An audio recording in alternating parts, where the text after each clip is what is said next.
నాయకులందరూ కూడా లోపలికి రావాల్సిందిగా కోరుతున్నా. దయచేసి ప్రతి ఒక్కరు అర్థం చేసుకుని ఇది మన సమయం చెప్పేసి మరి మన జిల్లా ఉపాధ్యక్షురాలు వైఎస్ఆర్సీపీ లేఖమంత్రి గారు కూడా వచ్చారు. అక్కడ కూడా 20,000 మంది స్వాగతం పలుకుతా ఉన్నారు. మరి కానీ ఇది ఎగినటువంటి పాలన మండలంలో మరి ఇంత ఉత్సాహంగా ఈరోజు వేదిక ఏర్పాటు చేసినటువంటి మరి మనం వారికి స్వాగతం పలకడం చెప్పి మేము అడుగుతా ఉన్నాం. స్వాగతం సుస్వాగతం. దయచేసి రైతులంతా లోపలిగా రావాల్సిందిగా కోరుతున్నాం.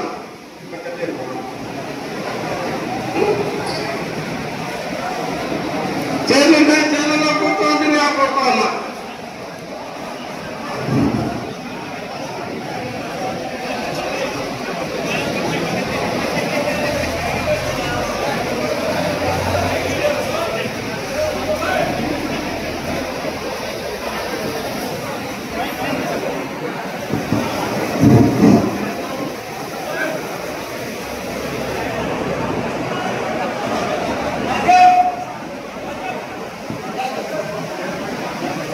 దయచేసి సీట్లలో కూర్చోవచ్చుగా పెట్టుకోవాలందరూ కూడా వైఎస్ఆర్సీపీ నాయకులు దయచేసి సీట్లలో కూర్చోవచ్చుగా కోరుతున్నాయి. మరి దాదాపు ఒక సంవత్సరం నుంచి వైఎస్ఆర్సీపీ కార్యకర్తల సమావేశం ఎప్పుడు జరుగుతుంది, ఎప్పుడు కలుగుతాము. నేను అనుకునేది ఏమంటే ఈ రాష్ట్రంలో ఒకటూరు ప్రభుత్వం ఏర్పడిన తర్వాత ముఖ్యమంత్రి అయిన తర్వాత ఎమ్మెల్యేనో ఎంపీనో మంత్రి అయిన తర్వాత రాష్ట్ర ప్రజలు ఓటు వేసినా ఓటు వేయకపోయినా కూడా అందరూ సమానం అనుకొని అధికారులకే కూడా అప్పగిస్తే వీరు వారం లేకుండా అందరినీ కూడా బాగా చూసుకుంటారు అని చెప్పి అనుకున్నాను. కానీ ఇలాగా అన్ని అనుకోలేదు. కార్యకర్తలు ఇలాగా కూడా అయిపోతారు, ఇలాగా కూడా నొచ్చుకుంటారు, వారిని పూర్తిగా కూడా పక్కన పెట్టలే ఉద్దేశం లేదని చెప్పేసి ఇప్పటికే జగన్మోహన్ రెడ్డి గారు చాలా స్పష్టంగా కూడా చెప్పడం జరిగింది. చెప్పండి అని చెప్పి చెప్పడం జరిగింది. ఇదేదో నా మాట కాదు, ఇది జగన్మోహన్ రెడ్డి గారి మాట. జరిగిపోయింది. భవిష్యత్తులో అటువంటి పరిస్థితి మాత్రం రానియను. ఈరోజు కార్యకర్తలే అంటే పొలిటికల్ గవర్నెన్స్ అంటే ఒక రాజకీయ పరిపాలన ఇస్తాం మరొకమారు. కానీ అంటే కార్యకర్తల యొక్క మాట తీసుకొని పోయి కూడా జరగలేకపోతాం. కానీ మళ్ళీ కాదు, ఇది నా మాటగా చెప్పండి అని చెప్పేసి మా అందరికి కూడా సమన్వయకర్తలను సమావేశపరిచి మా అందరికి కూడా చెప్పడం జరిగింది. భవిష్యత్తులో కార్యకర్తే రాజు, కార్యకర్తే పార్టీకి నాయకుడు, వారు చెప్పేదే జరుగుతుందని చెప్పి కూడా ఈరోజు జగన్మోహన్ గారు కూడా చెప్తా ఉన్నారు. అందుకోసమే దాన్ని అన్ని కూడా ఆలోచన చేయమని చెప్పి నేను అడుగుతాను. మరొకటి కూడా అందరూ అనుకుంటా ఉన్నారు నాయకులు, ఇంకా కూడా ఎన్నికలు ఇంకా కూడా 4 సంవత్సరాలు ఉన్నాయి. 13 నెలలే అయిపోయింది. ఆ రోజు తెలుగుదేశం పార్టీ వారు 1 సంవత్సరం ముందర మాత్రమే బయటకు వచ్చారు. ఇప్పుడేమో అప్పుడే వెంకటరామరెడ్డి మాట్లాడినంత రండి ఇంటింటికి పోదామని కూడా చెప్తానని చెప్పి నేను అడుగుతా ఉన్నాను. దానికి ఒకటే మనం ఆలోచన చేసుకోవాల్సింది, ఒక రాజకీయ పార్టీ అన్నా, ఒక రాజకీయ నాయకుడన్నా, ఒక రాజకీయ పార్టీ కార్యకర్త అన్నా వారికి మాత్రం అధికారం కోసం మాత్రమే మాత్రం పనిచేసేది కాదు. ఈ సమాజం కోసం, ఈ సమాజంలో అందరి కోసం, దళితులు కావచ్చు, అలాగే మైనార్టీలు కావచ్చు, బీసీలు కావచ్చు, రైతులు కావచ్చు, రైతు కూలీలు కావచ్చు, అన్ని వర్గాల సంక్షేమమే ఈ రాష్ట్ర అభివృద్ధి. రాజకీయ పార్టీ నాయకుడు కానీ కార్యకర్తల యొక్క ఉద్దేశం కానీ ఏదో రాజకీయ పార్టీని అడ్డం పెట్టుకొని ఎమ్మెల్యేలో ఎంపీనో మంత్రో ముఖ్యమంత్రో కావాలనేది ఉద్దేశం కాదు. కాబట్టి మంది ఒక రాజకీయ పార్టీ. ఈ రోజు ఆ రాజకీయ పార్టీలో ఈ సమాజంలో అందరినీ బాగుపరచాలని కానీ చేయాలని చెప్పే ఉద్దేశంతోనే ఈరోజు 13 నెలలైనా కూడా జగన్మోహన్ రెడ్డి గారు ఒక బృహత్తరమైన కార్యక్రమాన్ని కూడా రూపొందించి ఈ రోజు మీ భుజస్కంధాల పైన పెట్టాలని చెప్పి సమయంలో అనేక హామీలు కూడా ఇవ్వడం జరిగింది. సూపర్ 6 కాదు, సూపర్ 6 తో పాటు 140 హామీలు కూడా ఇవ్వడం జరిగింది. చంద్రబాబు నాయుడు గారి యొక్క నైజాన్ని మళ్ళా నేను ప్రత్యేకంగా చెప్పాల్సిన అవసరం లేదు. చంద్రబాబు నాయుడు గారు ఏ ఎండగా కొడుకు మాత్రం పట్టే రకం, ప్రజలు ఎలా మోసపుచ్చాలో అతనికి తెలిసినంత విద్య ఎవరికి కానీ తెలియదు. ఎలా మోసపోతారో కూడా నాకు తెలియదు. ఈ ఆంధ్రప్రదేశ్ ప్రజలు కూడా ప్రతి సంవత్సరం చంద్రబాబు నాయుడు గారు ముఖ్యమంత్రి అయినప్పుడు కూడా మోసపోతున్నారు. సూపర్ 6 హామీలను కూడా అమలు పరిచేసి సంవత్సరం అయిపోయింది. హామీలన్నీ కూడా ఇచ్చారు, కానీ మొదటి సంవత్సరం మాత్రం ఒక్క హామీ కూడా అమలు పరచలేదు. ఆ హామీ అమలు పరిచి ఉంటే ఈ రాష్ట్ర ప్రజలకు అర్హత ఉండే వారందరికీ కూడా 81,000 కోట్ల రూపాయలు ఎవరి ప్రమేయం లేకుండా మీ అకౌంట్లో ఎవరైతే పడి ఉండేవలసింది. మొదటి సంవత్సరం చేయలేదు అంటే ప్రజలకు 81,000 కోట్ల రూపాయలు బాకీ ఉన్నారు. రెండో సంవత్సరం ప్రారంభమైంది. గట్టిగా అడుగుతా ఉంటే జగన్మోహన్ రెడ్డి గారు అధికారం లేకపోయినా కూడా మనందరినీ కూడా రోడ్డుపైకి తీసుకొని వచ్చేసి రైతుల యొక్క సమస్యలు, కరెంటు ఛార్జీలు వచ్చినప్పుడు తగ్గించాలని చెప్పేసి, అలాగే మన యొక్క పిల్లలు ఉన్నత చదువులు చదువుకునే వాళ్ళకు ఫీజు రియంబర్స్మెంట్ ఇవ్వకపోతే ఇవ్వాలని చెప్పేసి మనం పోరాటం చేస్తే ఈరోజు ఫీజు రియంబర్స్మెంట్ కింద ఒక మారు 700 కోట్ల రూపాయలు. నిన్న మళ్ళా మనం మొదలు పెడతామంటేనే బాబు షూరిటీ మోసం చేయడానికే 600 కోట్ల రూపాయలు ఇవ్వడం జరిగింది. రైతులు కూడా నేను ఇస్తాను మోడీ ప్రభుత్వం నేను ఇస్తానని కూడా చెప్తా ఉన్నాను. అలాగే ఆ రోజు అమ్మఒడి, ఈ రోజు తల్లికి వందనం 24-25 సంవత్సరానికి ఒక సంవత్సరం ఎగరగొట్టారు. ఈ సంవత్సరం 85 లక్షల మందికి అర్హత ఉంటే 65 లక్షలకి ఇస్తానని చెప్పేసి ఈ రోజు ఇంతవరకు ఇచ్చింది కూడా 52 లక్షల మందికి. మిగతా వారికి ఇవ్వలేదు. అక్కడక్కడ గ్రామంలో కూడా మిగిలిపోయారు. వారి దగ్గరికి అందరికి కూడా వెళ్ళాలి. అలాగే ప్రతి నిరుద్యోగి కూడా 3,000 ఇస్తానని కూడా చెప్పడం జరిగింది. అవి కూడా ఇంతవరకు కూడా ఇవ్వలేదు. ప్రతి ఆడబిడ్డకు 18 సంవత్సరాలు నిండిన ప్రతి ఆడబిడ్డకు కూడా నెల 15,000 అంటే సంవత్సరానికి ఎంత ఇవ్వాలో మీరే కూడా ఆలోచన చేసుకోమని చెప్పి నేను అడుగుతా ఉన్నాను. 9 సంవత్సరాలకున్న మహిళలకు, ముఖ్యంగా ఎస్సీ, ఎస్టీ, బీసీ, మైనారిటీ మహిళలకు మనం ఏదో రకంగా కూడా 18,750 ఇచ్చేవారు. ఈ రోజు 50 సంవత్సరాల నుంచి 59 సంవత్సరాలు అంటే 60 సంవత్సరాలు పడేవారు అందరికి కూడా 4,000 పెన్షన్ ఇస్తామని చెప్పారు. అంటే సంవత్సరానికి 48,000. ఈ రోజు 50 అంటే ఈ రాష్ట్రంలో 50 సంవత్సరాల నుంచి 60 సంవత్సరాల లోపల ఉండే మహిళలు, ఎస్సీ, ఎస్టీ, బీసీ, మైనారిటీ వారు ఈ రాష్ట్రంలో 18 లక్షల మంది ఉన్నారు. వారందరికీ కూడా ఇస్తామని చెప్పి ఈ రోజు కూడా ఇవ్వలేదు. 4,000 సంవత్సరానికి 30,000. ఇవన్నీ కూడా ఇచ్చే కార్యక్రమాన్ని ఇంటింటికి వెళ్దాం, చెప్పుదాం. మీరంతా కూడా మోసపోయారు, మీకు ఇంత రావాలి. 24-25కు ఈ కార్యక్రమం ద్వారా మీ ఇంటింత రావాలి. అలాగే కూడా ఈ సంవత్సరం కూడా ఇలా రావాలి అని ప్రతి ఇంటికి కూడా చెప్పుకుంటూ పోయి వారిలో ఒక చైతన్యం కలిగి చేసే కార్యక్రమాన్ని మనం రూపొందించుకొని ఈ రోజు ముందుకు పోవాల్సిన అవసరం కూడా ఉంది. ప్రతి అక్క దగ్గరికి వెళ్దాం, ప్రతి చెల్లెల దగ్గర పోదాం, ప్రతి అన్న, తాత అందరి దగ్గర కూడా వెళ్దాం. మనకేం అధికారం కోసం కాదు, ఇది ప్రజల కోసం పనిచేస్తాం. ఈ రోజు ఎలా మోసపోయినారో కూడా ఇవన్నీ కూడా చెప్పే కార్యక్రమాన్ని ఈ రోజు ఇప్పటికే కూడా ప్రారంభించిండవలసింది. గ్రామాల నిన్న నుంచి కూడా ఇప్పుడే కొంతమంది ప్రారంభించారు. గుంతకల్ నియోజకవర్గానికి కూడా అయిపోయింది, మండలం అయిపోతుంది. వచ్చే నెల 4వ తేదీ వరకు కూడా ఈ కార్యక్రమాన్ని ప్రతి ఇంటికి కూడా పదం. ప్రతి గ్రామంలో మళ్ళా కూడా వేరే వెంకటరామరెడ్డి రావాలి, ఇంకొక నాయకుడు రావాలి.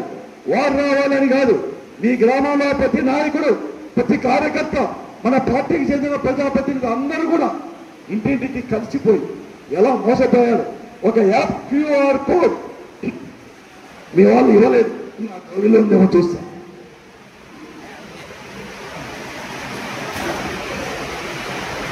QR కోడ్ అనేది కూడా ఉంటే తీసుకోవడం చేసి కూడా మీ వాళ్ళందరికీ కూడా చెప్తే ఎలా మోసపోయింది, ఏమి మనందరికి కూడా ఇవ్వడం జరిగింది, ఇవన్నీ కూడా తెలిసిపోతాయి. లేకుంటే ఈ పక్క కూడా 24-25 సంవత్సరంలో ఆ ఇంటిలో అర్హత ఉండేవారు. తల్లికి వందనం ఉంటే 13,000 మీకు రావాలి. అలాగే పెన్షన్ ఎవరికైనా అర్హత ఉంటే వారికి 4,000 రావాలి. అలాగే అమ్మఒడి నిరుద్యోగం అన్ని రకాల కూడా చేసి ఆ కుటుంబం ఎంత మోసపడింది చెప్పవే కార్యక్రమే ఈ కార్యక్రమం అని చెప్పేసి కూడా మీ అందరికి కూడా మనం చేస్తాం. అంతేకాదు ఈరోజు ఆలోచన ఏమని చెప్పి నేను అడుగుతున్నా.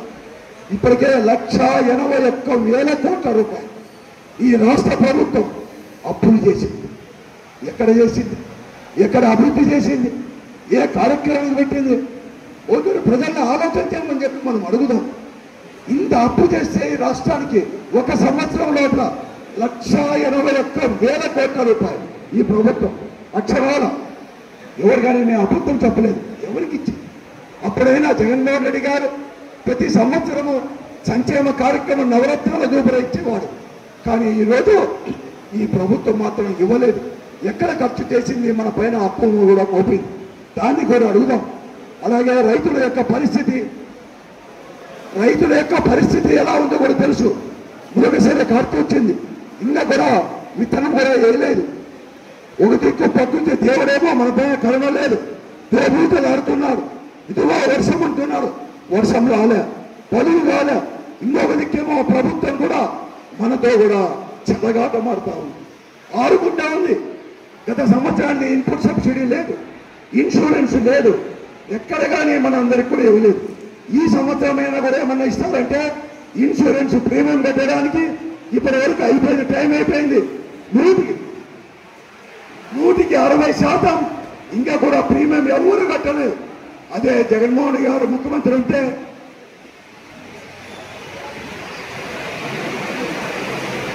ప్రీమియం అతనే ప్రభుత్వమే చెల్లించేవారు. కానీ ఈరోజు చెల్లించలేదు. మనకంటే ఇన్సూరెన్స్ వస్తుందో వాళ్ళో తెలియదు, ఈ వ్యవసాయంలో తెలియదు. మామూలుగా ఇప్పటికే ఇతరం అనేది ఉంటే అప్పుడు రాజశేఖర రెడ్డి గారు ముఖ్యమంత్రిగా ఉన్నట్టు, నేను ఎంపీగా ఉన్నట్టు ఈ జిల్లాలో, ఉమ్మడి జిల్లాలో అంటే అనంతపురం సత్యసాయి జిల్లాలో 18 లక్షల ఎకరాల్లో వేరుశనగ నుంచి, వరి దగ్గర నుంచి, పత్తి దగ్గర నుంచి, మొక్కజొన్న అన్ని పంటలు వేసేవారు. ఈరోజు రాను రాను తగ్గుకుంటూ వచ్చింది. 13 లక్షలే ఈరోజు వేసేది. కానీ ఇప్పటి వరకు ఇత్తనం పడింది కేవలం 48,000 ఎకరాల్లో మాత్రమే. ఈరోజు కార్పులన్నీ అయిపోతున్నా కూడా ఇత్తనం పడింది. ఈ పరిస్థితి ఉన్నా కూడా ఒక్క ప్రజాప్రతినిధి, ఒక్క ఎమ్మెల్యే, ఎంపీ, మంత్రి ఎవరు కానీ మాట్లాడలేని పరిస్థితి. ముఖ్యమంత్రి కూడా మాట్లాడి ఈ పరిస్థితి ఎలా చేయాలి, ఎలా బతకాలి, రైతులు కూడా ఎలా బతకాలి, దీని గురించి మాత్రం లేదు. కేవలం మట్టమ్ముకుందామా, ఇసుక అమ్ముకుందామా, సారా వ్యాపారం చేస్తామా, కొత్తగా మళ్ళా కూడా బెల్ట్ షాపులు పెడదామా, ఎంత ఆదాయం వస్తుంది? నేను 10 కోట్లు పెట్టాను, 20 కోట్లు పెట్టాను, నాకు మళ్ళా కూడా ఎన్నికల్లో కావాలి, 100 కోట్లు కావాలి. కూర్చుంటే లంచం, పోతే లంచం. ఎవరన్నా మీ తయారు, ఎవరన్నా నా తయారు మాట్లాడితే నాలుగు మందమైందని కూడా అడిగే పరిస్థితి కూడా ఈరోజు చంద్రబాబు నాయుడు స్వయంగా చెప్తారు. లోకేష్ గారేమో రెడ్డి రాజ్యాంగం అంటారు, ఎమ్మెల్యేనేమో మా రాజ్యాంగం అంటారు. నేను చెప్పింది వినాలి, తహసీల్దార్ వినాలి, ఎస్పీ వినాలి. వినకపోతే అధికారులు కూడా దూషించేది వాతావరణం ఈ జిల్లాలో మనం అంతా కూడా చూస్తాము. ఎంత ఘోరమండి! ఎస్పీని, ఏఎస్పీని, ఐపీఎస్ ఆఫీసర్లు కూడా ఈ జిల్లాలో మేము చేస్తామంటారు. ఇంకా కొంతమంది నాకు ఇష్టం వస్తే నరికేస్తాం, రైల్వే పట్టాలపైన పన్ను పెడతాం, ఎవరంటే వస్తారు, ఏ కేసులు పెడతారంటాను. నిజమే, ఎస్పీని తిట్టినా, ఏఎస్పీని తిట్టినా ఒక కేసు కూడా లేదు. కనీసం పెట్టడానికి కూడా ఒక అధికారి కూడా ముందుకు రాలేదు. అటువంటి గమనీయ పరిస్థితి రాష్ట్రంలో నెలకొన్న ఉంది. దాన్ని మీరు ఇతరు గమనించాలని చెప్పి మనం చేస్తున్నాం. గతంలో కూడా అనేకంగా ఇటువంటి ప్రభుత్వాన్ని చూసాం, ఇదే ప్రభుత్వాన్ని చూసాం. ఆ రోజు కూడా ఎంతో మంది కార్యకర్తల్ని, నాయకులను కూడా పోగొట్టుకున్నాం. ఆ రోజు కూడా పోరాడాం, ఎక్కడా భయపడలేదు. ఈ జిల్లాలో ఆ చరిత్ర మనకు అనేది కూడా ఉంది. పోరాడదాం, ఎంతవరకైనా పోరాడదాం. పార్టీ మీతోనే ఉంటుంది, మేముంటాం, ఎల్లప్పుడూ కూడా అందుబాటులో కూడా ఉంటాం. చిన్న చిన్న విషయాలకు కూడా మనమంతా కూడా భేదాభిప్రాయాలు పెట్టుకొని ఈరోజు మరొక మార్గాలకు అవకాశం ఇయ్యద్దు. ఇన్ని రకాలు మనం చేసినా కూడా గతంలో మనం అధికారం కోల్పోయాం. దాంట్లో కేవలం మన తప్పులు కూడా ఉన్నాయి. నాయకుడు, అధినాయకుడి దగ్గర నుంచి కింద వరకు కూడా తప్పులు ఉన్నదాన్ని వాస్తవాలు కూడా గ్రహించండి. ఆ తప్పులు భవిష్యత్తులో మాత్రం చేయకండి. ఐకమత్యంగా అందరూ కూడా కలిసి ఒకే ఒక లక్ష్యంతో ఈరోజు ప్రజాప్రభుత్వం రావాలి, రైతుల ప్రభుత్వం రావాలి. ప్రజలు, అన్ని వర్గాల ప్రజలు, దళితులు కావచ్చు, మైనార్టీలు కావచ్చు, బీసీలు, వెనుకబడిన కులాలు కావచ్చు, వారందరినీ కూడా మేలుగొనే ప్రభుత్వం కూడా రావాలి. ఆ ప్రభుత్వం జగన్మోహన్ రెడ్డి నాయకత్వంలో సాధ్యమని అని చెప్పి దాన్ని చేయాల్సిన బాధ్యత మన అందరిపైన ఉంది అని చెప్పేసి మీకు అందరికి కూడా మనం చేస్తున్నాం. దానికి తోడు కూడా డిసెంబర్, జనవరి, ఫిబ్రవరిలో కూడా అంటే ఇంకా 6 నెలల్లో సర్పంచ్ ఎన్నికలు, మున్సిపల్ ఎన్నికలు కూడా మళ్ళీ కూడా వస్తున్నాయి. 6 నెలల్లోనే వాళ్ళందరూ కూడా ఇంత భయప్రాంతులు చేస్తున్నది. మన అందరినీ కూడా భయప్రాంతులు చేసి ఏకగ్రీవం చేసుకోవాలని చెప్పే కుయుక్తి, కుట్ర ఈరోజు తెలుగుదేశం పార్టీ కానీ ఇతర పార్టీలు కూడా చేస్తుంది. దానికి మనం అందరూ కూడా ఐకమత్యంగా ఉంది, ఒకే తాటి పైన అన్నీ ఉన్నాయి. మళ్ళీ ఎమ్మెల్యే ఎన్నికలప్పుడు మళ్ళీ చూస్తాం. ఈ ఎన్నికల్లో అందరూ కూడా ఒకే తాటి పైన నిలబడి వెంకటరామరెడ్డి గారి నాయకత్వంలో ఈ నియోజకవర్గంలో కూడా సర్పంచ్ కావచ్చు, జరగబోయే మున్సిపాలిటీ ఎన్నికల్లో కౌన్సిల్ దగ్గర నుంచి చైర్మన్ల వరకు, మళ్ళా తర్వాత ఎంపీటీసీ, జెడ్పీటీసీ, ఎంపీపీ ఎన్నికల్లో కూడా పెద్ద ఎత్తున కూడా ఈ నియోజకవర్గంలో కూడా విజయం సాధించడానికి ప్రతి ఒక్కరు కూడా కృషి చేయాలని చెప్పేసి కూడా ఈ సందర్భంగా మీకు అందరికి కూడా మనం చేస్తాం. ప్రజాప్రభుత్వాన్ని మళ్ళా కూడా స్థాపించుకోవడానికి చూస్తాం. ఎలా కేసులు పెడుతున్నారో మీకు అందరికి కూడా తెలుసు. ఈ రోజు జగన్మోహన్ గారు చుట్టూ ఉన్న వారు అందరినీ కూడా అధికారులు, ఐపీఎస్ ఆఫీసర్ అధికారులు, ఐఏఎస్ అధికారులు, నాయకులు, పార్లమెంటు సభ్యుల్ని, ఎమ్మెల్యేలు, మాజీ మంత్రులు కూడా ఈరోజు కటకటాల వెంబడి చేశారు. రేపో బాబా తిన్నామో కాటికాలం దర్శనంతో ఈనాడు చేతిలో టీవీ పైన వాళ్ళ ఎలక్ట్రానిక్ మీడియాలో కూడా ఎక్కువైనాయి. జగన్ కూడా అరెస్ట్ చేస్తాం, లోపల చేస్తాం అని కూడా చెప్తా ఉన్నాం. ఐకమత్యంగా మనం ప్రదర్శించుకోవాలి. ఒకే దాటిపైకి వచ్చేసి కూడా ఈరోజు ఈ కుట్ర ప్రభుత్వాన్ని, కుట్రలాలను కూడా పటాపంచం చేయాలి. పెద్ద పెద్ద ఈటల్లో కొట్టిన దేశం. ఇటువంటి నియంత పాలన, ఇటువంటి కుట్ర యొక్క పాలన గురించి మనమేం కాదు. దానికి ఒకటే ఒక మంత్రం మనమందరూ కూడా ఉండి ఈరోజు ఈ పార్టీని, ఈ తెలుగుదేశం పార్టీని, ఇతర పార్టీని కూడా మనం అందరూ కూడా ఎదుర్కొనే ప్రజాస్వామ్య పద్ధతిలో ఎదుర్కొనేదే ఒక కార్యక్రమంగా కూడా తీసుకుని కూడా ముందుకు ప్రధానం చెప్పేసుకునే సందర్భంగా మీకు అందరికి కూడా మనం చేస్తాం. కార్యకర్త పైన ఏకపడితే చాలు అందరూ ఏకంగా, మనమే కాదు బాధపడిందిలే మనకు సరిపోలేదు అనుకోతుంది, ఏకంగా ఎమ్మెల్యే కావచ్చు, ఒకవారు మంత్రి కావచ్చు, ముఖ్యమంత్రి కావచ్చు, ఏకమై ఎదుర్కొనేదే ఒక పనిగా పెట్టుకొని మనమంతా కూడా ముందుకు పోవాలని చెప్పేసి కూడా మీ అందరినీ కూడా కోరుకుంటూ, ఏ పనికైనా కూడా అర్ధరాత్రి అయినా కూడా మాలో ఎవరికైనా కానీ ఫోన్ చేయండి, పలికే బాధ్యత పూచి మేము వెంకటరామరెడ్డి అందరికీ కూడా అని చెప్పేసి కూడా ఈ సందర్భంగా మీకు అందరికీ కూడా మనవి చేస్తున్నాం. ఎందుకంటే మనకి పత్రికలు లేవు, పత్రికలు మనకు లేవు, ఎలక్ట్రానిక్ టీవీలో మనకు లేవు, ఉండిన సాక్షి కూడా